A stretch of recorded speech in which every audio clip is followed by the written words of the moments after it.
Alas Video Production. Check the mic and make sure it sound right, boys.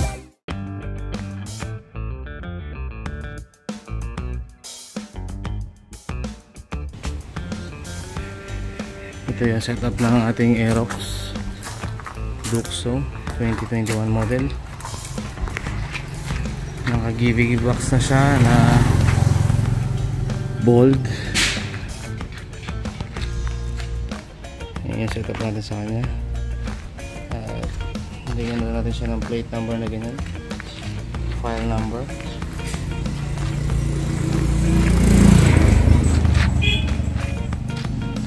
Naka-rack M na rin siya,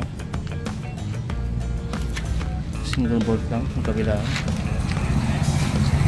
At yan ang kanyang seat, naka GRP na rin na stitch, red stitch.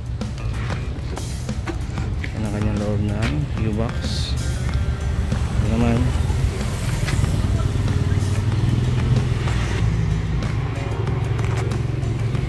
at yan ang itsura niya sa left side.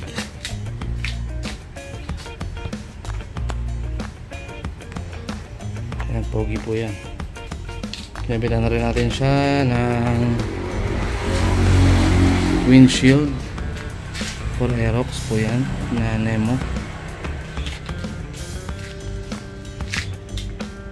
At pinagyan na rin natin siya ng MTR na side mirrors.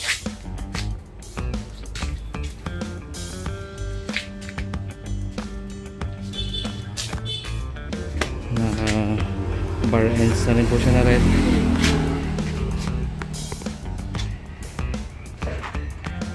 At naka KYB na shocks. I think 304mm yata to.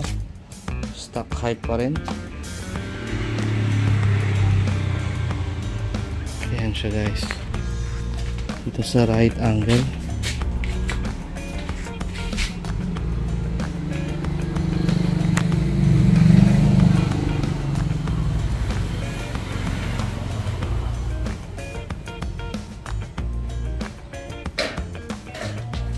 Yan, nagpalit na rin tayo ng big disc. Ayan. Yamaha po yan, genuine parts from Indonesia.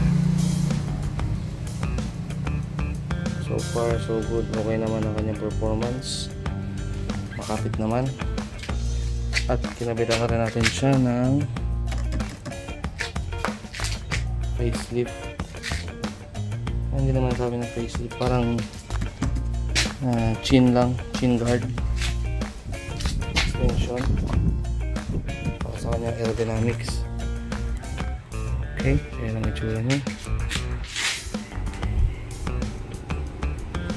Left angle, okay naman, guwapo. Ito yun.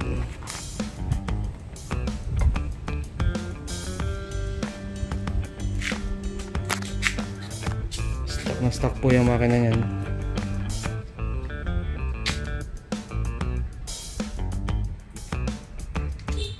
Wala pa po tayong tinalitan sa loob. Panggilid, pinalinis ko lang. Change oil na rin. It's the goods.